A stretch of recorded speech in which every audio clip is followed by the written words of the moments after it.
সবাইকে অভিনন্দন, শুভেচ্ছা আরেকটি ক্লাসে। তো আজকের আলোচনার বিষয় হবে মৃত্তিকার উৎপত্তি কিভাবে হয় বা মৃত্তিকার উৎপত্তি সয়েল জেনেসিস কিভাবে হয় সেটা। তো আমরা জানি যে মৃত্তিকা হলো তো যাই হোক, মৃত্তিকার উৎপত্তি কিভাবে হয় সেভাবে আলোচনা করব। তোমরা পাশে থাকবে, সঙ্গে থাকবে, ভিডিওটা পুরোটা দেখবে, তাহলে বুঝতে পারবে যে মৃত্তিকার উৎপত্তি কিভাবে হয়।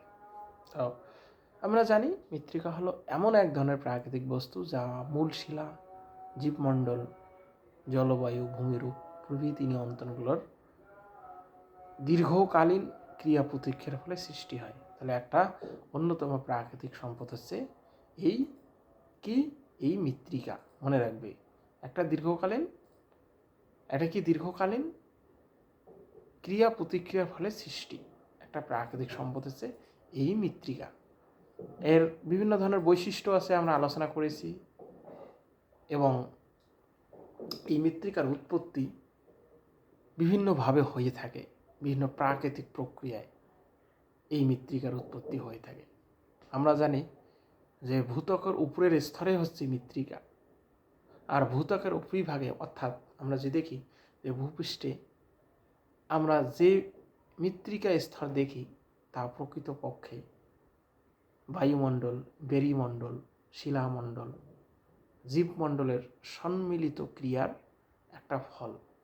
মানে কি বললাম, প্রকৃতপক্ষে আমরা যে মৃত্তিকার স্তর দেখি সেটা কি এই যে বায়ুমণ্ডল বা অ্যাটমসফিয়ার যেটাকে বলে, ব্যারিমণ্ডল বা হাইড্রোস্ফিয়ার, শিলামণ্ডল বা লিথোস্ফিয়ার এবং জীবমণ্ডল বা বায়োস্ফিয়ারের সম্মিলিত ক্রিয়া প্রতিক্রিয়ার ফল। মনে রাখবে যে এই শিলার ওপর, মানে শিলামণ্ডলের উপরের অংশে বা শিলার উপর নর্মালি আমরা জানি এই মৃত্তিকা গঠিত হয়ে থাকে।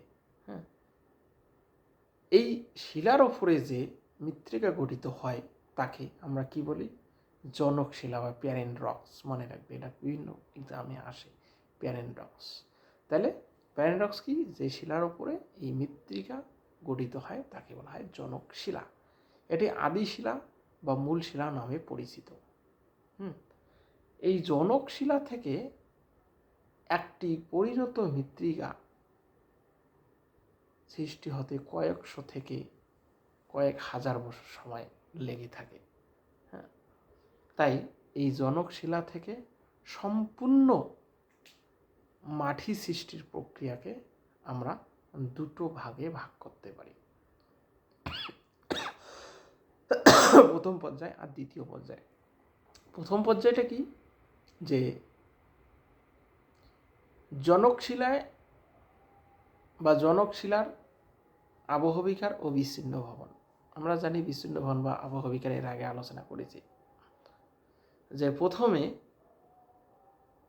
আবহাওয়ার বিভিন্ন উপাদান যেমন তাপমাত্রা, বায়ু প্রবাহ, বৃষ্টিপাত, আর্দ্রতা প্রভৃতির দ্বারা মূল শিলার কী হয়, ভাঙ্গন হয়। তারপর চূর্ণ বিচ্ছিন্ন ঘটে এবং এই শিলার মধ্যে থাকা খনিজ উপাদানগুলির রাসায়নিক বিয়োজন ও পচন ঘটে। এছাড়াও উদ্ভিদ, মানুষ ও জীবজন্তুর মাধ্যমে শিলার বিচ্ছিন্নী ভবন ও বিয়োজন হয়। এরপর কি হয়, এই বিচ্ছিন্নকৃত শিলা শিথিল ও দুর্বল হয়ে মূল শিলা স্তরের উপরেই পড়ে থাকে। কি হয়, এরপর এই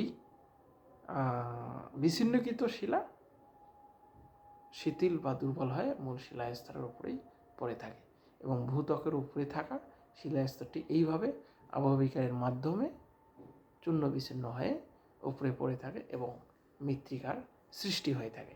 তাহলে এটা ছিল প্রথম পর্যায়ে, এভাবে মৃত্তিকার সৃষ্টি। আর দ্বিতীয় পর্যায়ে যেটা আছে, যে শিলাচূর্ণ বা মৃত্তিকার সৃষ্টি। আমরা দেখি যে মৃত্তিকার বা শিথিল যে শিলাচূর্ণগুলিকে এই যে আবহবিকার মাধ্যমে যখন এই পদার্থগুলো চূর্ণ বিচূর্ণ হয়ে ভূপৃষ্ঠের উপর পড়ে থাকে, তখন কি হয়, এই চূর্ণ বিচ্ছিন্ন পদার্থগুলোকে বিভিন্ন মাধ্যম যেমন নদী, হিমবাহ, বায়ুপ্রবাহ প্রভৃতি যে প্রাকৃতিক শক্তিগুলো আছে, এই শক্তি ক্ষয় সাধন বা বহন করে নিয়ে গিয়ে কোনো নিম্ন স্থানে সমুদ্র, হ্রদ বা জলাশয়ে জমা করে এবং জমা করে আস্তে আস্তে স্তর গঠন করে সেখানে মৃত্তিকার সৃষ্টি করে। আমরা যদি দেখি সেখানে শিলা গঠনকারী খনিজগুলো সঙ্গে জল এবং বা বিয়োজিত উদ্ভিদ বা উদ্ভিদ দেহ বা জৈব পদার্থ মিশে সুদীর্ঘকাল ধরে নির্দিষ্ট রাসায়নিক প্রক্রিয়ার মাধ্যমে মৃত্তিকার উৎপত্তি হয় এবং জেনেসিস হয়ে থাকে। এইভাবে মৃত্তিকার সৃষ্টি হয়ে থাকে। তাহলে এই সব পচা পদার্থগুলো বা জৈব পদার্থগুলো নিম্নভূমিতে জমে দীর্ঘদিন ধরে পচনের মাধ্যমে সেখানে মৃত্তিকার স্তর গঠন করে। তো এইভাবে মৃত্তিকার সৃষ্টি হয়। তো এই ছিল মৃত্তিকার উৎপত্তি বিষয়ে বা মৃত্তিকার উৎপত্তি। তো আজকের ক্লাস এই পর্যন্তই। পরবর্তী ক্লাসে আমি আর একটা নতুন বিষয় নিয়ে আলোচনা করব। সবাইকে অনেক অনেক ধন্যবাদ।